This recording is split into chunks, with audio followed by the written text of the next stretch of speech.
Noterez que le Parti québécois a rejeté ce matin les prétentions de Françoise David de Québec solidaire, disant que le QS, le Québec solidaire, était le seul parti à combattre sans concession le racisme et l'islamophobie au Québec. Oui, le monopole de l'antiracisme, et Makakoto du Parti québécois est monté au créneau pour se dire outré, a qualifié ça de pathétique.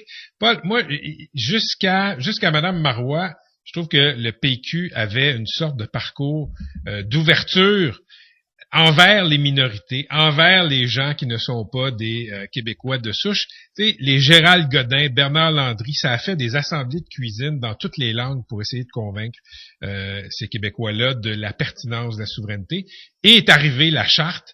Moi, j'ai jamais pensé que le PQ était un parti raciste, mais il y a tellement de gens qui étaient intolérants, qui applaudissaient, qui faisaient la vague devant la charte. Ça, c'est une chose. Mais j'ai jamais senti que le PQ a sanctionné ces gens-là parce qu'ils courtisaient leur vote. Des années après, c'est un peu l'héritage qui te pend au bout du nez quand on parle de vivre ensemble. Tu veux dire vraiment que tu sens encore cette empreinte-là dans l'ère post-charte? Écoute, nous, là, on s'appelle Oud, on s'appelle Lagacé. Ce sont pas des enjeux qui nous touchent dans notre chair. Mais quand tu as eu, par exemple, une candidate comme Louise Mailloux, dans Gouin, sous la bannière du Parti québécois, qui a écrit un livre dans le passé qui disait des choses comme, sais-tu quoi, la circoncision, c'est comme du viol. Qui a colporté des théories du complot sur ce qu'on appelle, depuis des siècles, un peu partout chez les antisémites, la taxe cachère. Quand tu as parlé de choses comme ça, quand ça sort, quand c'est déterré, quand c'est déterré et que tu n'es pas sanctionné, qu'on te garde dans l'équipe de candidats, c'est sûr que que ça envoie le message chez les gens qui sont pas des Houdes et des Tremblay, je m'excuse, et des Lagacé, que peut-être t'as un problème avec les étranges. Sauf qu'à chaque élection, tu vas en convenir, dans un parti, tu peux pas contrôler, à un moment donné, un candidat ou une candidate qui dérape. T'as tout à fait raison. Tu peux choisir de l'exclure, par contre. Mais qu'a dit Mme Marois à l'époque? Pas du tout. Mme Marois a dit on va la garder, et c'est des choses qu'elle a écrites dans le passé, ça. En tout cas... ce que je te dis, Paul, c'est ça a un effet dans le temps. Tous les compromis et les compromissions que le PQ a fait avec sa charte à l'époque. Oui, bonjour. Alors, félicitations pour votre charte. Il y a une chose que tout le monde oublie, c'est qu'actuellement, il y a une islamisation sur la planète. Madame Roland, voyez-vous une islamisation grimpante au Québec? Mais oui. On va à Montréal, on se retrouve plus au Québec, moi je trouve là. Bernard Drinville. Alors, l'islamisation, c'est une réalité et ça nous préoccupe. Bernard Drinville. Alors, l'islamisation, c'est une réalité et ça nous préoccupe. Bernard Drinville. Alors, l'islamisation, c'est une réalité et ça nous préoccupe. Moi, j'habite un building où il y a une piscine. Parce que je vais me baigner une fois par semaine à faire de l'aquagym. Et puis, arrivent deux hommes. Ils rentrent, ils sont déçus. Il y a deux femmes. Je suis avec mon ami. Il y a deux femmes qui sont là. Ils s'en tournent. Bon, imaginons qu'ils partent, qu'ils vont voir le propriétaire, qui est très heureux d'avoir beaucoup d'étrangers. C'est les étudiants de McGill riches qui sont là. Évidemment, vous auriez aimé ça qu'il n'y ait pas de signes religieux, qu'il n'y a pas plein de hijab partout, mais avec les libéraux, ça n'est pas passé. Alors, il y a des signes religieux autour de votre enfant. Et ça, en avez-vous assez ou est-ce que ça suffit? Évidemment, vous auriez aimé ça qu'il n'y ait pas de signes religieux, qu'il n'y a pas plein de hijab partout, mais avec les libéraux, ça n'est pas passé. Alors, il y a des signes religieux autour de votre enfant. Et ça, en avez-vous assez ou est-ce que ça suffit? Il n'y a pas plein de hijab partout. Il n'y a pas plein de hijab partout. Moi, je ne me reconnais plus dans le projet souverainiste tel qu'il est en train de prendre forme auprès du Parti québécois. Le nationalisme québécois s'est voulu inclusif de l'ensemble des citoyens du Québec et le projet de charte de la laïcité trahit cet idéal. Le gouvernement doit faire marche arrière par rapport à ça, parce que sinon ça donne des déclarations à l'emporte-pièce, comme celle de M. Yves Michaud, qui aurait apparu complètement insensé il y a quelques mois à peine, dire que si ça fait pas leur affaire, qu'ils s'en retournent chez eux. C'est un propos qui n'entraîne pas de l'inclusion, mais de l'exclusion. Le projet souverainiste n'a pas avancé depuis un an, il a reculé. Il a reculé par rapport à l'inclusion des minorités.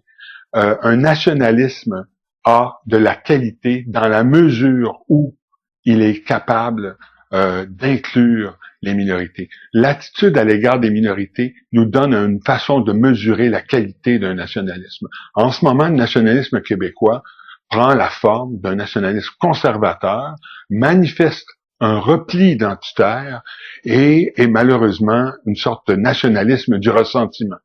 On essaie de montrer sa force en se servant des minorités pour démontrer qu'on est en train de s'affirmer. Je crois qu'on peut s'affirmer comme nation tout en étant inclusif de l'ensemble des citoyens du Québec.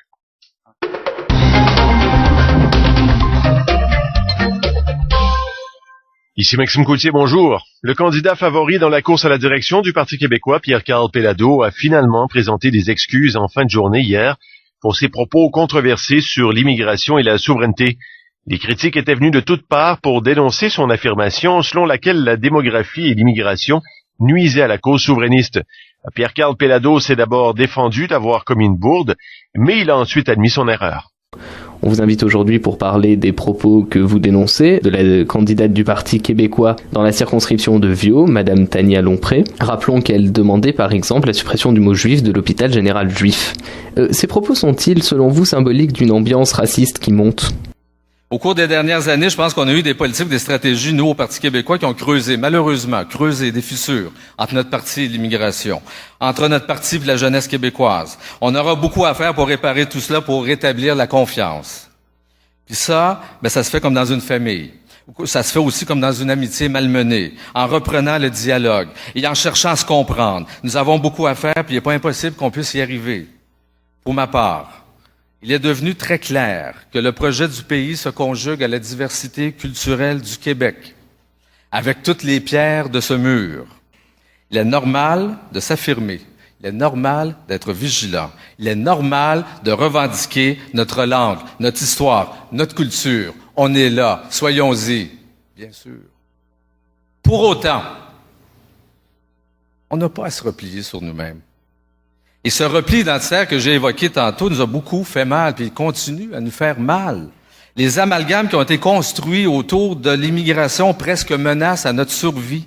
C'est pas bon. C'est pas bon. Il y a des fossés qui se sont creusés entre l'immigration et le Parti québécois, puis il faut travailler fort à réparer ces fossés, ces fissures qui se sont creusées. On a surtout une grande responsabilité envers la société. C'est toujours de mener ce débat-là de façon constructive. On n'avait pas le droit, je pense qu'on n'a pas le droit, de mener ce débat sur de la laïcité sur le dos des immigrants. Je pense qu'on l'a un peu fait. Parce que c'est toujours la religion des autres, hein. C'est jamais la nôtre. Mais vous savez qu'il y a beaucoup de femmes, et j'en entends, qui disent, exemple, porter le voile, c'est notre choix. Ah, fuck off, c'est pas vrai, ça. Hey, une minute, là. Wow, c'est bons hommes. C'est des histoires de bons hommes, ça. Bon, puis quand elles le portent pas, elles se font réprimander quand c'est pas pire que ça, et quand c'est rendu au bout, là, il est sac dans le lac. OK? On l'a vu, c'est correct? Non. Jusque-là, c'est légitime, surtout venant d'une femme comme Jeannette Bertrand, qui, comme elle l'a dit, elle a connu la grande noirceur. Moi, je suis tout à fait à l'aise. C'est le dérapage, donc la deuxième étape. Le deuxième moment avec lequel moi, je suis franchement mal à l'aise. Pourquoi? Parce que ça exprime ce que vous pensez être derrière? Je sais pas, mais il me semble que là, on a appuyé bien fort sur le bouton, puis ce qui est sorti, c'est pas cute. Ouais. Il me semble que là, en ce moment, quand on gratte un peu, là, pour rester dans mon allégorie de bouton, je m'excuse, c'est un peu dégueulasse, hein, mais il me semble que quand on gratte, on trouve des affaires pas trop le fun, puis pas. Madame Filiatro, elle l'a peut-être échappé, c'est peut-être le matin, c'est peut-être l'enthousiasme, c'est peut-être pas l'arcan qui lui a fait dire, je sais pas, mais ce sont des folles. Ouais. Là, on est dans le racisme. Et puis, je mesure mes mots, je fais attention à mes mots. Quand Mme Bertrand dit après, moi, j'aurais peur de me faire soigner par une femme qui porte un voile, là, on est dans la xénophobie. Ouais. Et là encore, je mesure mes mots. Et ça donne lieu à toutes sortes de dérapages. Donc, on a ce très, très fort courant au Québec. Et tout simplement, ce qui est la honte pour moi de ce gouvernement, c'est que alors que le PQ a passé son temps, enfin le leadership du PQ a passé son temps depuis à peu près 50 ans à tenir la bride à ce courant, qui est très fort, qui était assez fort dans le PQ, eh bien là, la section du leadership du PQ qui est au pouvoir en ce moment est en train, au contraire, de faire sortir cette faction-là et de lui donner légitimité, force et tout ça. Donc, et c'est d'autant plus, à mon sens, je trouve que c'est honteux parce que la job d'un politicien, c'est justement de jamais légitimer des gens qui vont porter atteinte au droit. On est logiquement dans un système où on croit au droit. Bon, donc c'est sa première job, et là vraiment ils sont en train de faire tout le contraire, et ça veut dire que le dégât est fait. Parce qu'une fois que vous avez lâché la bride à ce qu'on appelle la parole xénophobe ou raciste ou intolérante, ça va être très difficile de les faire repartir sous le boisseau et de les délégitimer à nouveau. Oui, exactement. C'est comme si le barrage était ouvert, les vannes sont levées, c'est fini. C'est fini. Et ça, vraiment, la job d'un politicien qui se respecte, c'est de ne jamais faire ça. Mais pensez-vous, peut-être que l'analogie est grossière, vous me ramènerez dans le chemin, mais est-ce que Pauline Marois flirte avec Marine Le Pen? Le PQ est en train d'occuper la place du Front National en France.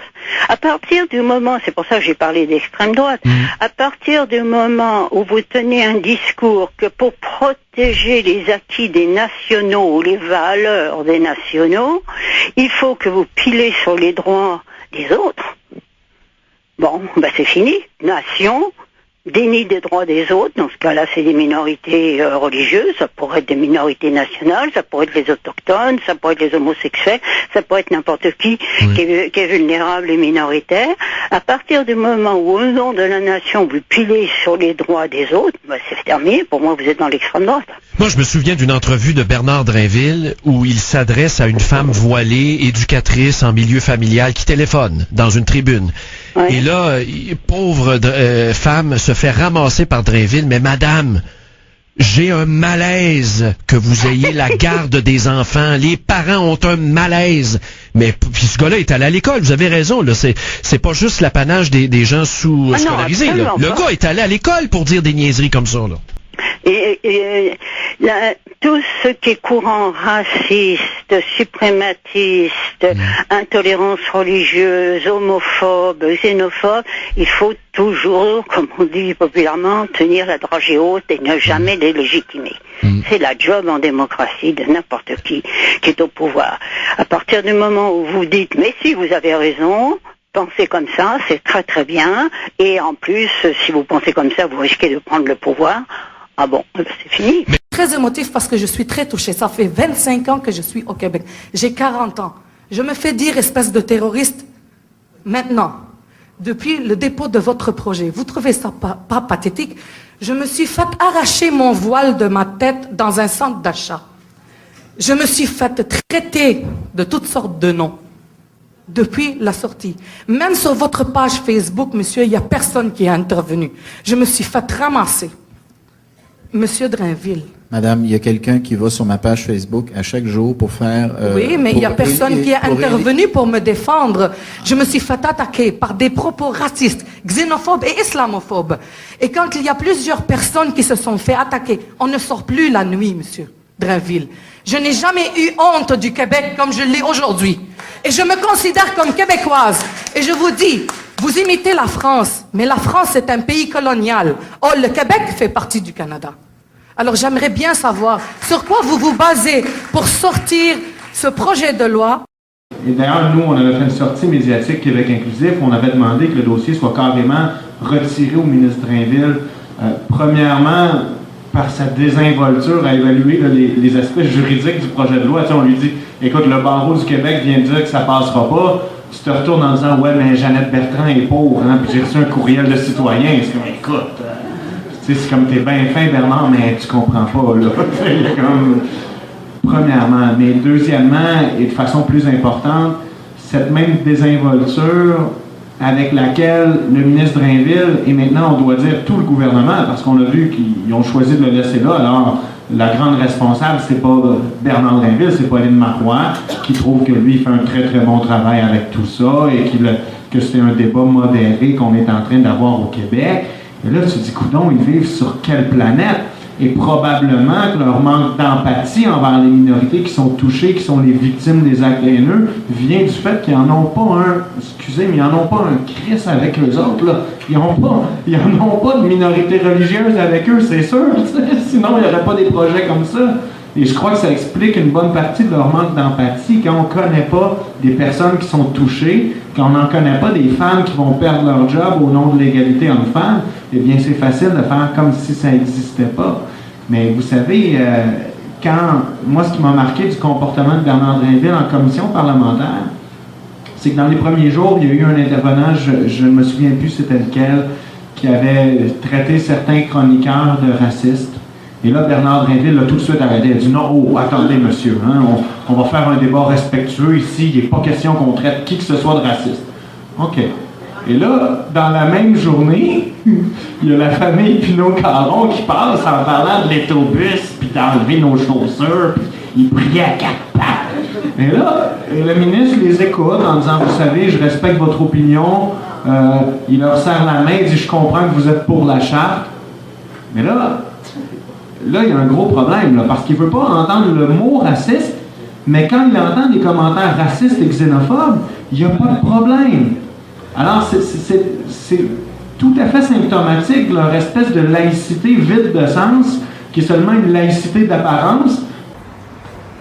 Ben moi, j'ai pas des opinions très pointues sur la charte. J'ai sûrement moins suivi ça que toi. Moi, ça m'a bien fait rire. J'ai vu tes affaires là, du couple qui est allé au Maroc, là, puis la réaction de Drainville, tout ça. Puis c'est sûr que, mettons, ce soir-là, quand j'ai vu ça, j'ai dit, non seulement il y a ce couple-là qui vient exprimer ça, mais le ministre les laisse dire ça. C'est-à-dire qu'il y a aussi l'espèce de spectacle de ça qu'on veut s'offrir à nous-mêmes pour gagner 15 comtés. Là, moi, je peux pas m'empêcher de voir la bassesse du calcul électoral et... de tabler sur la peur de l'étrange pour gagner des votes. Moi, je fulminais, OK? Parce que je travaille... À Montréal, je travaille, tu sais, mettons la réalité du cirque. Une des belles choses qui se passe au Cirque du Soleil, c'est que dans un studio, tu vas travailler dans le même local avec des Russes, des Brésiliens, des Italiens, des Suédois, des Américains, des Canadiens français, puis ça marche. Tout le monde, ça fonctionne et t'es content d'être là. Tu sais, on dit la Suède nous fait rêver, là, mais ça, c'est un lieu où tu fais, mon Dieu, ça se passe, ça se peut, puis c'est une créature montréalaise. On dit que cette affaire-là, c'est assez unique au monde, puis c'est ici qu'on a créé ce laboratoire-là, puis ça vend des tickets, ça marche. Cet hiver, moi, je montais mon film avec un juif anglophone de Montréal, puis je répétais l'après-midi mon show avec un Marocain, un musulman, et ça marchait très bien. Et je voyais tous les soirs quand je rentrais à la maison ou le matin quand j'ouvrais mon journal, toute l'exacerbation de la xénophobie, le spectacle de ça, et ça me dégoûtait. Moi, je suis indépendantiste. Je suis fier du pays de mes pères. Et c'est sûr que le juif anglophone puis le musulman du Maroc, il n'est pas gagné à la cause de faire un pays du Québec. Et là, cet hiver, le juif anglophone puis le musulman, là, il n'achète pas le projet de pays que le gouvernement en place est en train de promouvoir. Parce que c'est pas nécessairement la charte en soi que tout ce que ça a déclenché, révélé, fait s'exprimer, qui n'est pas la plus belle part de nous-mêmes. Puis, oui, il y a des Hérouville, mais moi, j'ai envie de croire que Montréal, ça marche, puis que c'est sûr qu'il y a une menace de l'anglais, puis il y a... Je veux dire, on est la gang. Moi, j'ai une espèce de fierté à dire on a le complexe d'Astérix. Nous autres, on est le petit village d'irréductible au nord de la carte, là. Mais on n'est pas replié sur nous-mêmes. On est du monde ouvert d'esprit. On a soif de l'autre. Puis là, on vient de se faire dire ce projet de pays-là, il ne devrait appartenir qu'à ceux qui sont tissés serrés ou ceux qui... Puis là, la question de la laïcité, elle a pris le bord, ultimement. C'est la xénophobie qu'on a exacerbée qui a pris le devant du plancher. Fait que, mais quand je vois... En fait, moi, je vais vous dire, je m'appelle Rémossène, je suis québécoise, mais ces dernières semaines, je ne me suis jamais sentie aussi immigrante de ma vie. La charte ne me parle pas. Alors, je vais vous présenter M. Dorion. M. Dorion, qui est coprésident des indépendantistes pour la laïcité. Et auteur du livre Inclure, il va me dire quelques mots. Alors, je vais vous passer M. Dorion.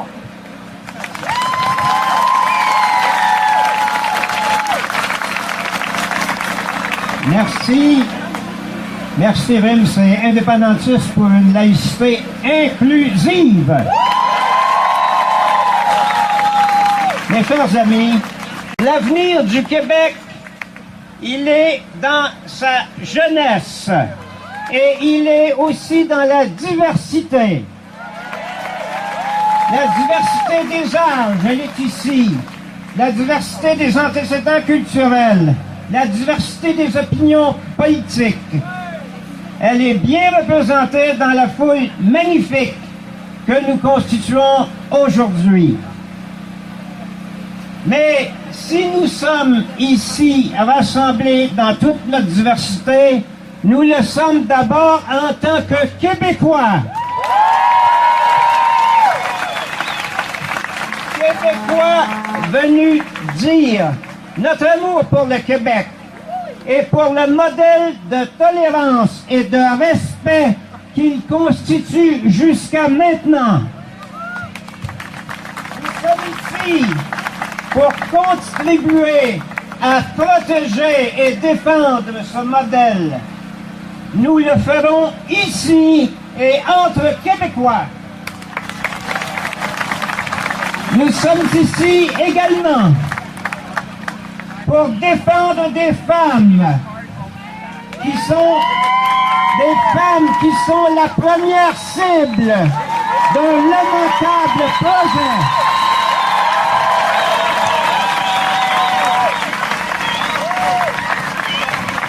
L'égalité des femmes, c'est d'abord l'égalité de chacune des femmes, de toutes les femmes.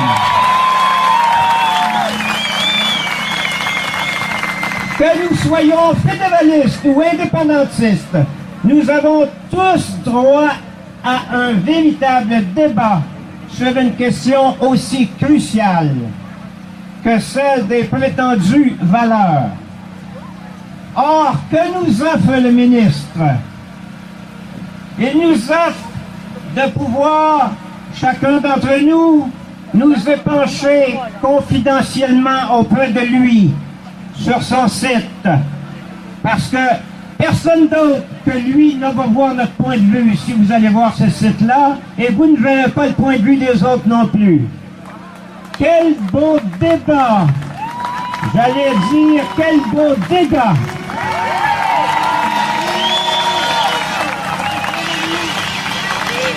Il paraît que plus tard, le ministre va choisir et publier les morceaux les plus valables de nos épanchements confidentiels. Ha, ha, ha. En tout cas, moi, je prends pas de chance. J'ai pris l'initiative cette semaine de publier mes opinions sur ce projet de charte. Mon livre s'appelle « Inclure ». Quelle laïcité pour le Québec? Prix du commercial dans toutes les bonnes librairies. Je ne suis pas le seul indépendantiste, je peux vous le dire, à exprimer ma dissidence face à ce projet de charte qui n'est qu'un projet de diversion pour nous sortir des vrais problèmes, pour nous éloigner de l'examen des vraies questions. D'autres indépendantistes l'ont fait et d'autres s'en viennent. Nous n'avons pas besoin d'une laïcité d'exclusion. Nous ne voulons pas au Québec de ghetto à la parisienne. Nous voulons une société laïque et des citoyens libres. Merci.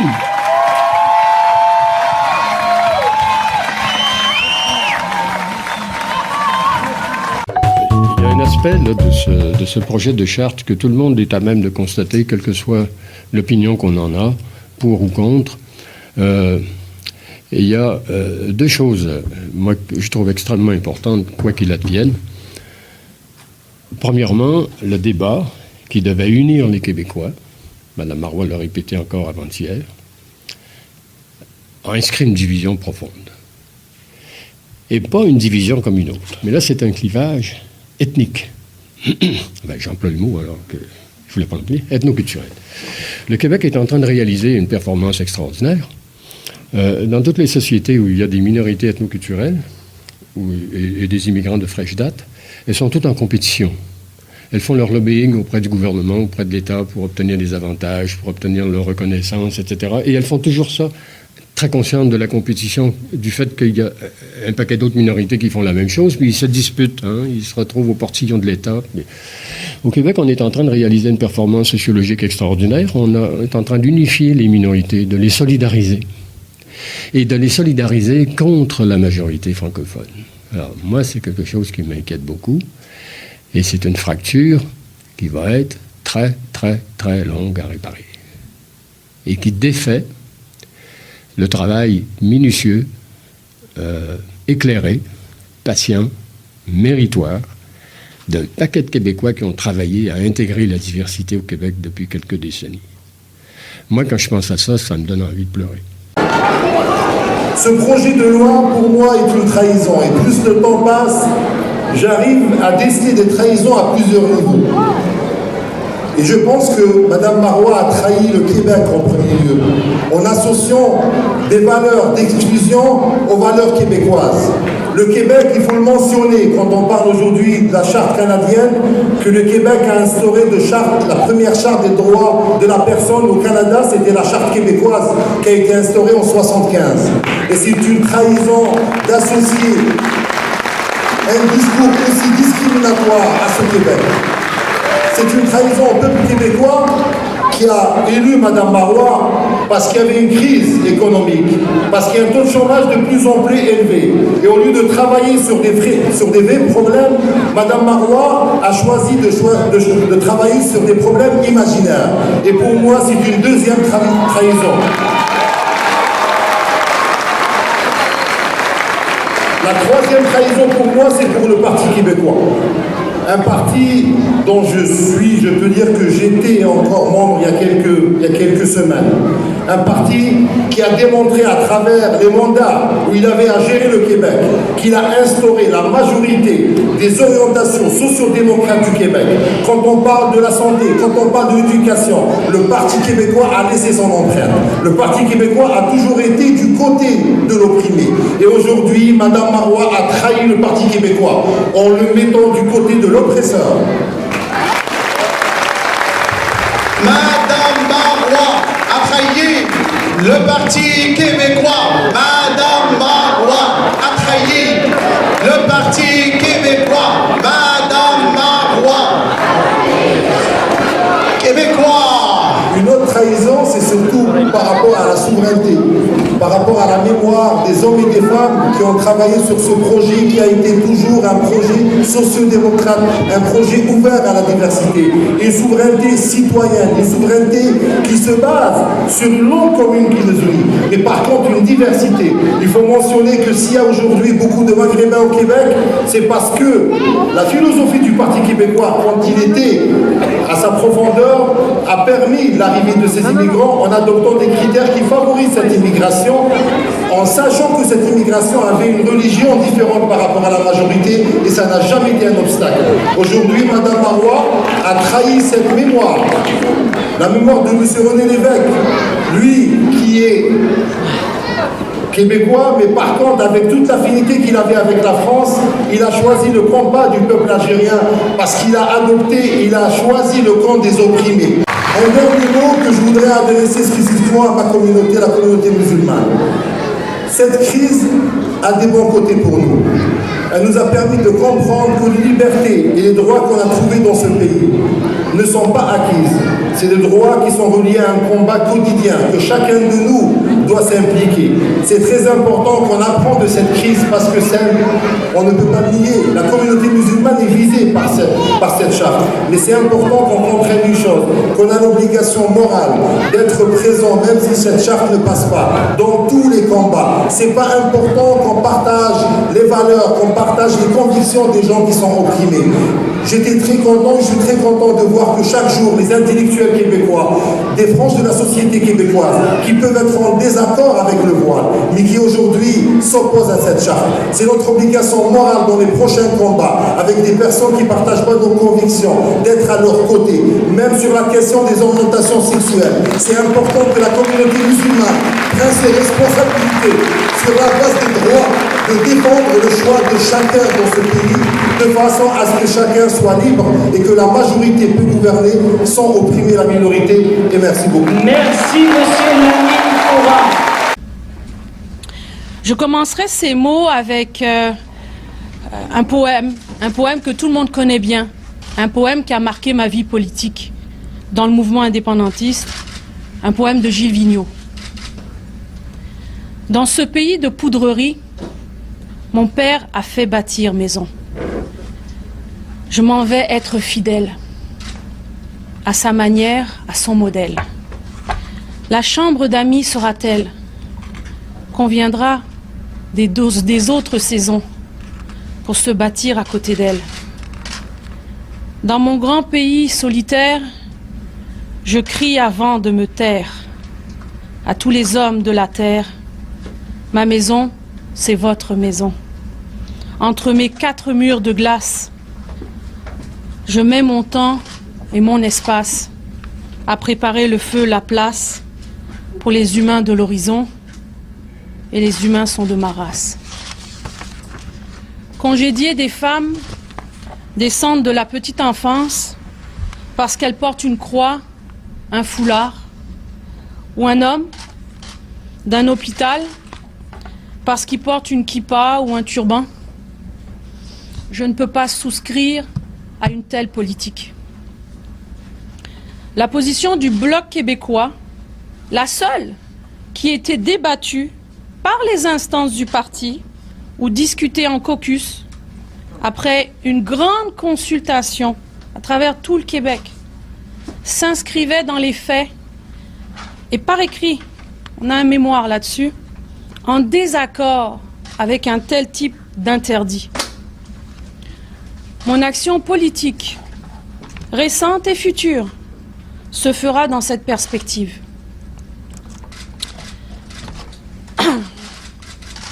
Mon expulsion du Bloc québécois est-elle la conclusion d'une succession d'événements où la stratégie électoraliste identitaire prime sur la défense des droits fondamentaux de la personne? Je me questionne. Ma famille aurait pu choisir de vivre en France, mais elle a choisi de vivre au Québec, une terre francophone d'Amérique, libre des tensions identitaires qui existaient et qui existent toujours en France. Ce choix était notamment motivé par le fait que la population d'ici était libre de ces tensions. Notre famille voulait tellement s'intégrer au peuple québécois qu'on a adhéré à l'idée qu'il devait être un pays indépendant, francophone en Amérique. Tout au long de ma militance, j'ai vu qu'il existait une tension au sein du mouvement indépendantiste.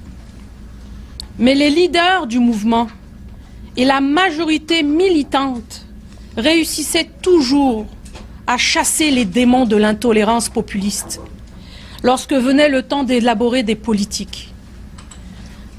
Je me pose la question, ce temps est-il révolu? Le mouvement nationaliste québécois a-t-il sombré pour des décennies dans une façon de faire la politique qui divisera les Québécoises et les Québécois? Je me pose la question. Est-ce que vous regrettez le fait d'avoir critiqué aussi durement la stratégie du PQ? Non, pas du tout. Et quant à moi, j'ai dit ce que j'avais à dire. Je n'ai absolument aucun regret. Vous savez, quand je parle, c'est mûrement réfléchi. Et je pense que ce qui se passe actuellement est inacceptable pour le mouvement indépendantiste. Et j'ai voulu, si vous voulez, envoyer un message aux indépendantistes du Québec en leur disant attention, l'indépendance, vous ne la verrez pas avant longtemps si vous pensez qu'on peut la faire sans Montréal. Parce que Montréal, écoutez, Montréal, c'est pas vrai qu'on fait un pays, c'est pas vrai qu'on va vers la liberté d'un peuple sans tous les membres de ce peuple, ou au moins la très très grande majorité de la constitution de ce peuple-là. Et à moins que je me trompe, Montréal fait encore partie du Québec. Est-ce que vous étiez influencé par la réaction des gens des communautés juives, etc.? Pas du tout. Pas du tout, parce que c'est ma conviction profonde qu'un État, qu'un gouvernement ne doit pas faire des politiques qui discriminent des minorités, quelles qu'elles soient. Pour moi, ça fait partie de mon combat politique. Je me bats pour les jeunes tous les jours.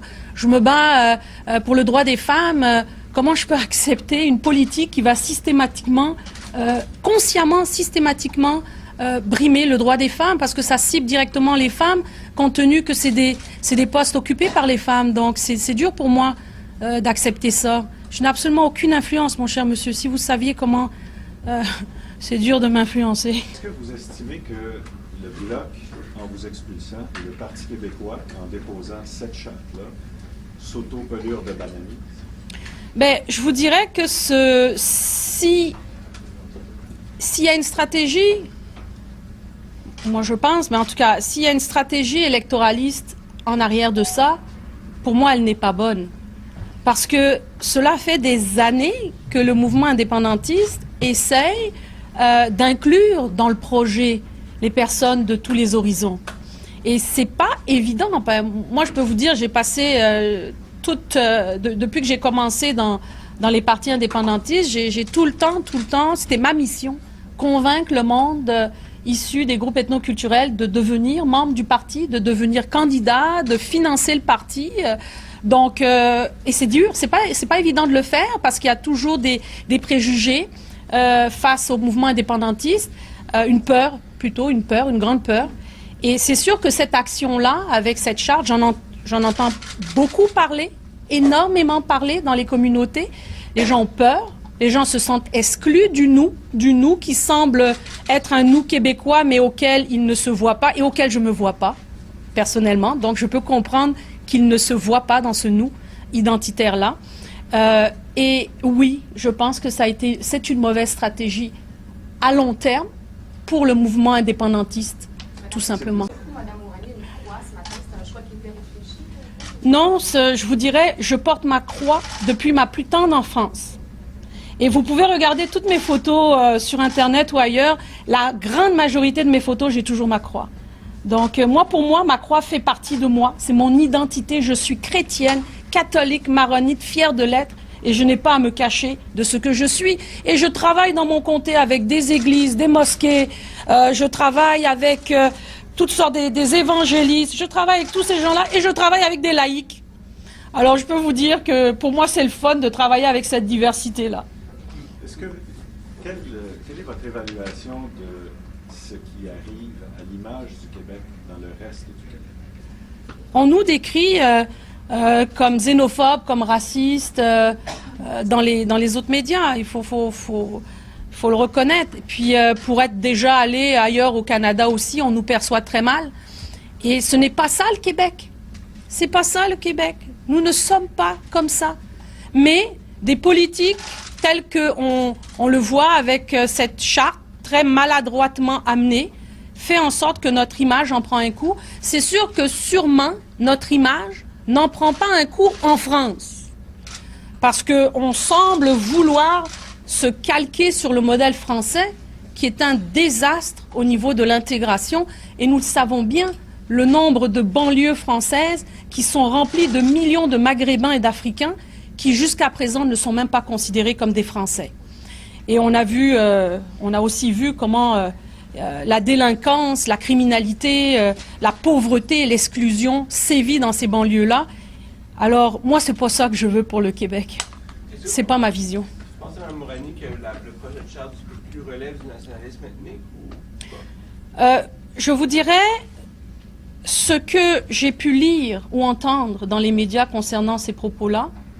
Je tiens à vous le dire, ce sont des propos que j'ai ramenés de ce que les gens pensent de cette charte-là et de ce que le nationalisme que nous portions en tant que nationalisme civique qui inclut tout le monde, les gens dans les communautés ethnoculturelles, pas tous, mais beaucoup, pensent que c'est un nationalisme de cet ordre-là. Comment conjuguer avec les vues de Montréal, le projet du Parti québécois semble, on a fait le sondage, mais semble avoir un certain appui chez les gens. Comment vous faites pour joindre ces deux positions-là au sujet de cette charte?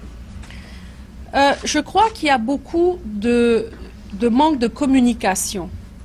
Je ne crois pas. On dit souvent les deux solitudes, les régions, Montréal, parfois même Québec, Montréal. Je ne suis pas, moi, dans un mode divisif. Alors, je crois qu'il y a beaucoup de manque de communication entre les gens. Et j'ai reçu des courriels du Saguenay, j'ai constaté que des gens qui n'ont jamais vu de musulmans de leur vie, mais qui ont tout vu à la télé, c'est-à-dire l'Afghanistan, les talibans et toute cette affaire-là, ont une perception extrêmement négative des musulmans, qui voient aussi des choses à la télévision sur les juifs, sur les prêtres, tout ce que vous voulez, sur la religion dans son ensemble, ont une perception extrêmement négative. Mais lorsqu'ils fréquentent, lorsqu'ils côtoient des gens différents, les Québécois ne sont pas intolérants. Ils découvrent la différence et la vivent. J'ai même des couples mixtes, des gens qui m'ont communiqué de l'extérieur, qui me disaient « ma femme est tunisienne, je suis québécois, canadien, français » et je vous avoue, j'ai honte. J'ai honte de ce qui se passe actuellement. Donc je pense qu'au lieu de faire une charte, au lieu de diviser les Québécois, ce qu'on doit faire, c'est de communiquer avec les Québécois, d'informer, de faire en sorte que les régions connaissent mieux Montréal, que Montréal découvre les régions aussi, parce que c'est vice-versa. Autant il y a des personnes issues de l'immigration ici qui ne connaissent pas les régions. Et quand ils vont dans les régions, ils découvrent le Québec. Ils savent c'est quoi le Québec. Donc c'est ça qu'on doit faire, c'est de permettre les rencontres des gens. Mais actuellement, on ne permet pas les rencontres. On divise les gens. Vous voyez, donc c'est ça qui est un peu dommage. Croyez-vous qu'il sera encore possible de faire la promotion de l'indépendance auprès des communautés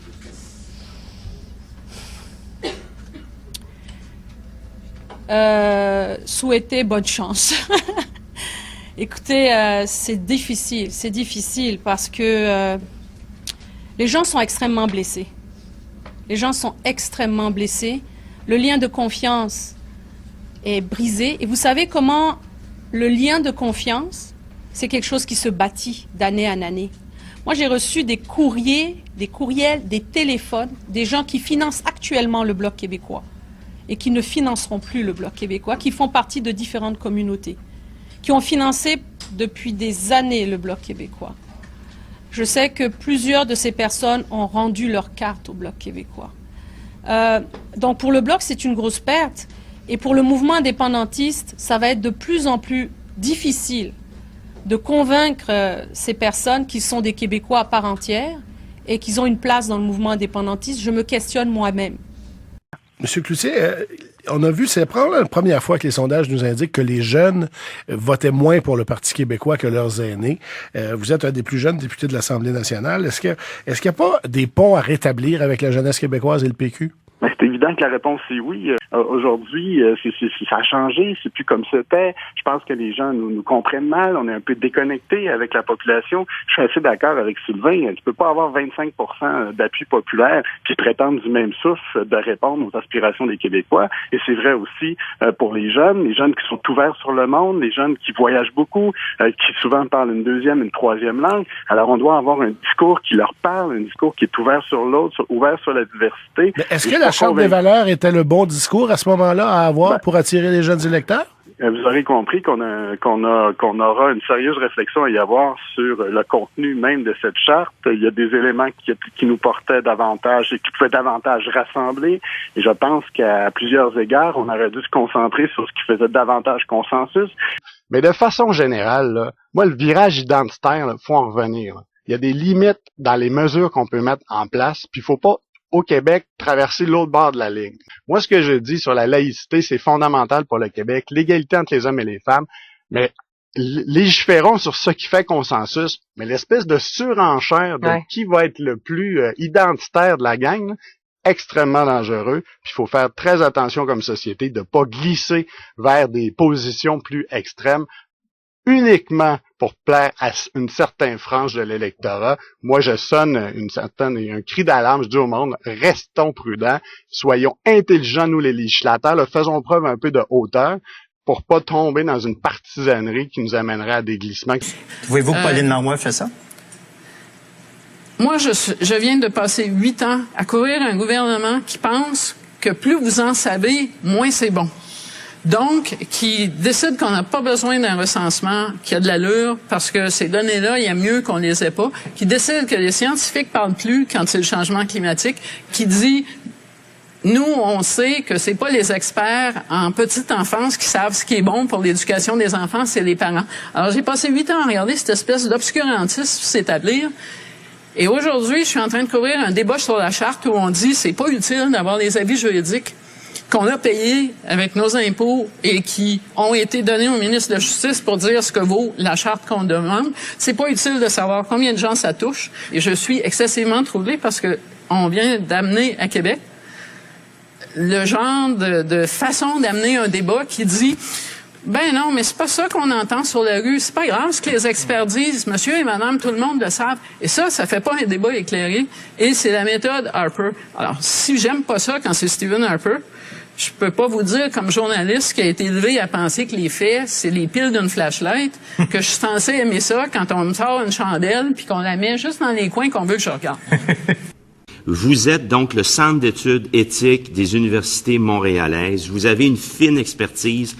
Trop peu souvent, nous avons dans ce débat-là pu avoir le bénéfice d'études et d'analyses.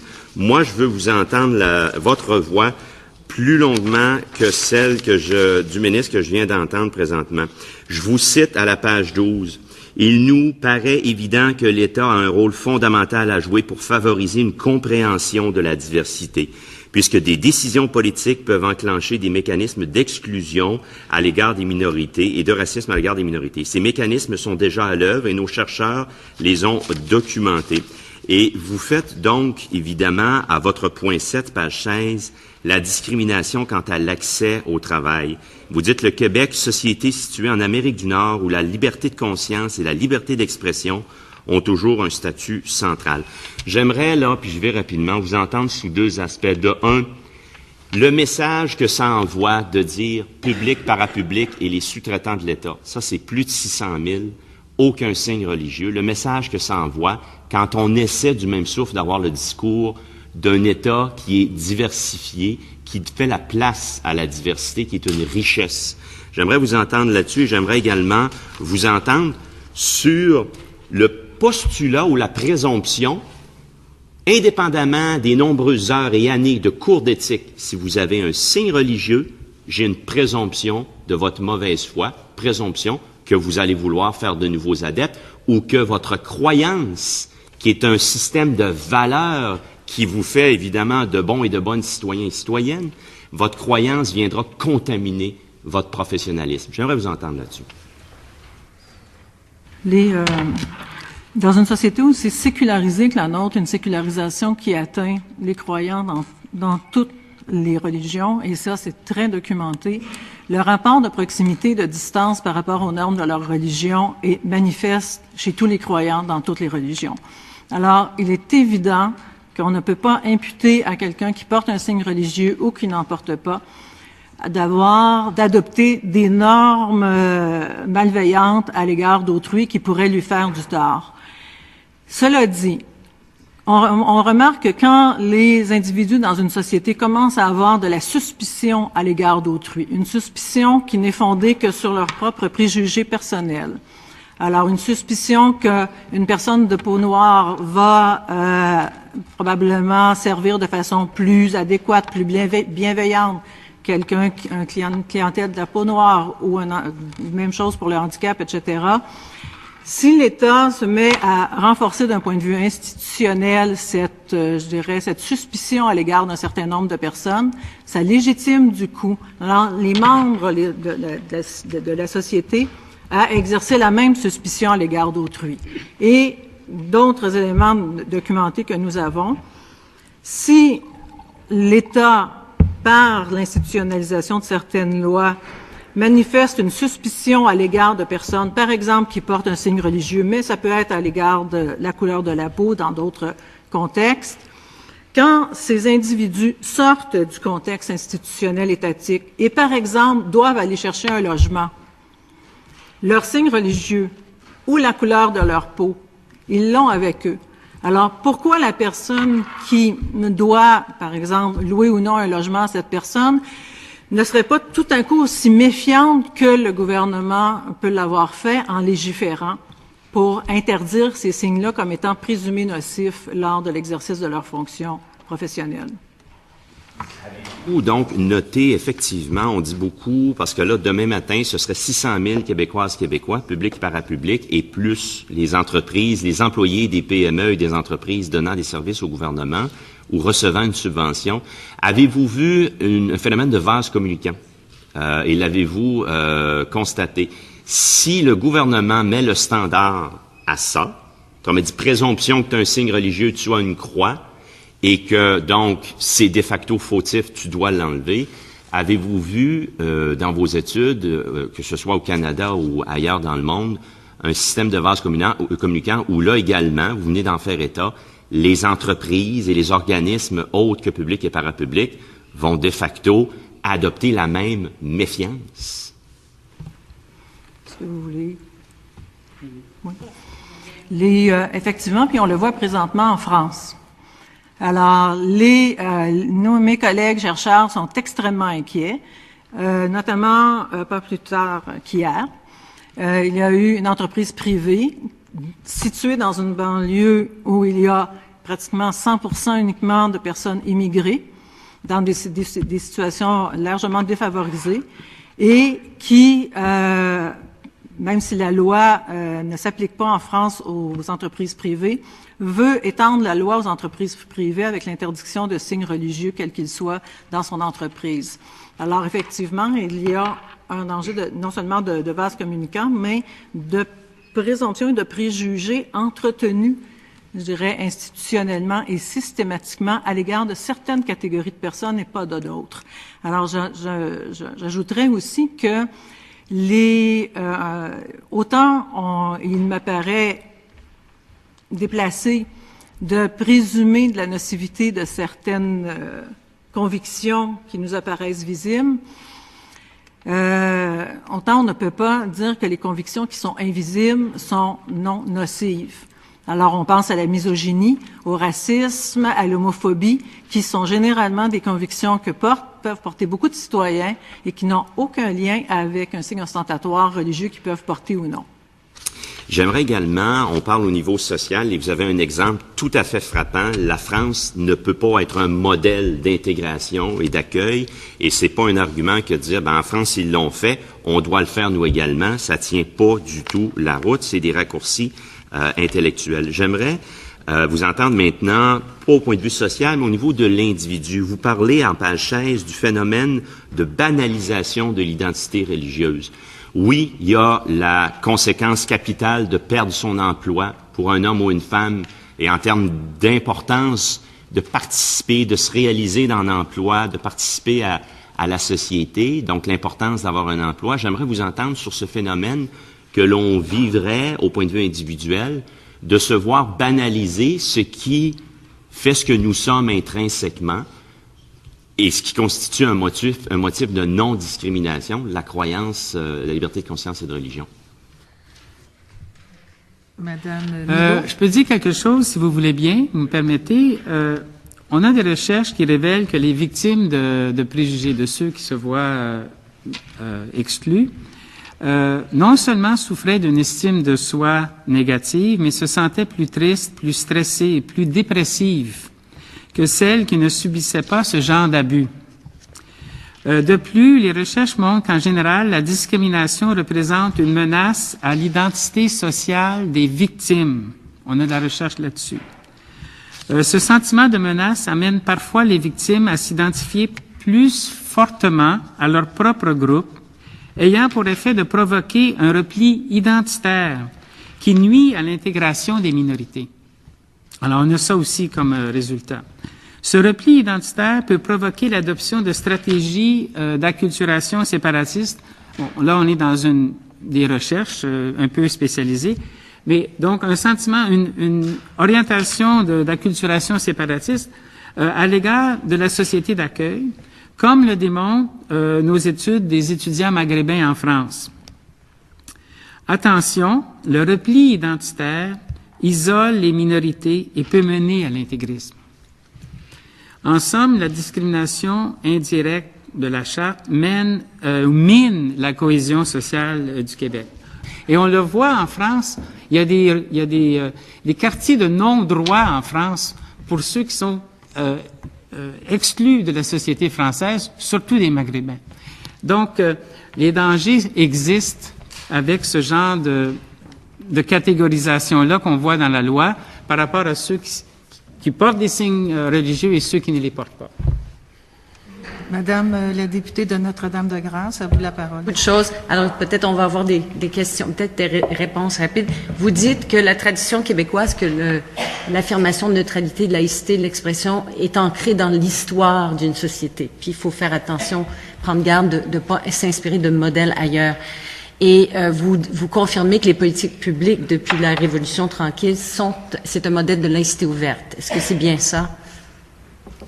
Certainement une laïcité des institutions, des réglementations et des lois qui s'est toujours voulu inclusive de la diversité.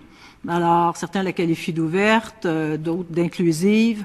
Enfin, le qualificatif témoigne de quelque chose, c'est-à-dire pourquoi on veut... Beaucoup de personnes ajoutent un qualificatif au mot laïcité, c'est que plusieurs craignent l'application de la laïcité qui, plutôt que protéger les droits minoritaires, les restreint.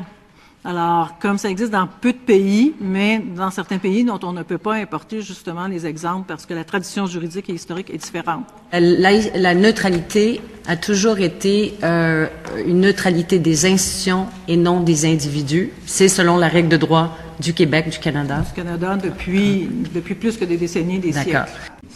Alors, je cède la parole à la députée de Gouin. À vous la parole.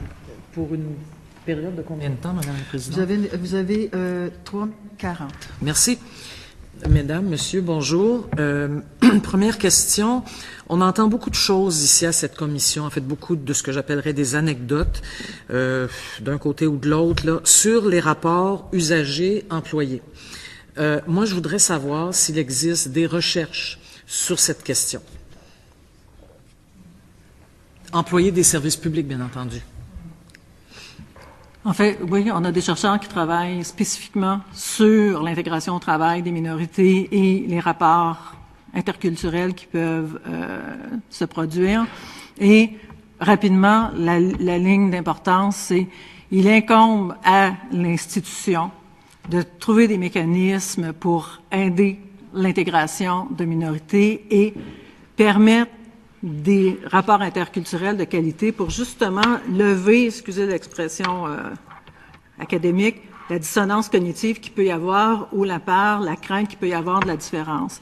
Et nous avons des études documentées sur des institutions assez larges qui ont fait de leur politique l'intégration de la diversité sans faire de distinction entre des signes religieux, la couleur de la peau, le handicap, etc. Et même s'il y a un inconfort de certaines clientèles ou de certaines personnes en tout début des rapports, un bon travail de personnes pour justement faciliter le rapprochement entre les individus lève complètement ces inconforts. Merci. Donc, je pense qu'on aurait avantage, l'ensemble des parlementaires, à prendre connaissance de vos recherches sur cette question. J'ai une deuxième question, rapidement. Plusieurs disent qu'on est, dans tout ce débat-là, en présence d'un conflit entre, dans le fond, le droit collectif d'un peuple, un peuple de toutes origines, bien sûr, à vivre dans un État neutre et laïque, et la défense des libertés individuelles de femmes qui veulent concilier leurs convictions religieuses et le travail au service du public, et je fais exprès de parler de femmes. Il y a des hommes aussi, mais ce débat touche, on le sait, tout le monde, d'abord et avant tout les femmes. Est-ce qu'on est vraiment, selon vous, en présence d'un conflit entre des droits collectifs et des libertés individuelles? Non. Non. Il me semble que le droit à vivre dans un État neutre n'est pas un droit collectif en tant que tel. On a des droits d'avoir des services qui respectent ce que nous sommes en toute égalité et non pas à légiférer sur un besoin que j'aurais de ne pas savoir qui est l'autre dans son identité. Alors, l'État doit garantir que les individus, à quelque groupe qu'ils appartiennent, majoritaires ou minoritaires, jouissent des mêmes lois, des mêmes droits, des mêmes bénéfices. Et il n'y a pas de documentation qui nous dit qu'il y a une majorité qui soit inconfortable et qui réclamerait l'invisibilité de l'appartenance religieuse des personnes. On n'a aucune étude qui nous permet de valider cela. Je vous laisse quelques secondes encore. Je peux ajouter un mot. On a un discours de reconnaissance de la diversité. Si on reconnaît la diversité doit se voir et s'entendre. On ne peut pas reconnaître la diversité et avoir en même temps un discours qui s'assimile à de l'assimilation pure et simple. C'est très important. Donc, nous avons des outils pour... Heureusement, le temps est déjà écoulé. Alors, je vous remercie pour la présentation de votre mémoire.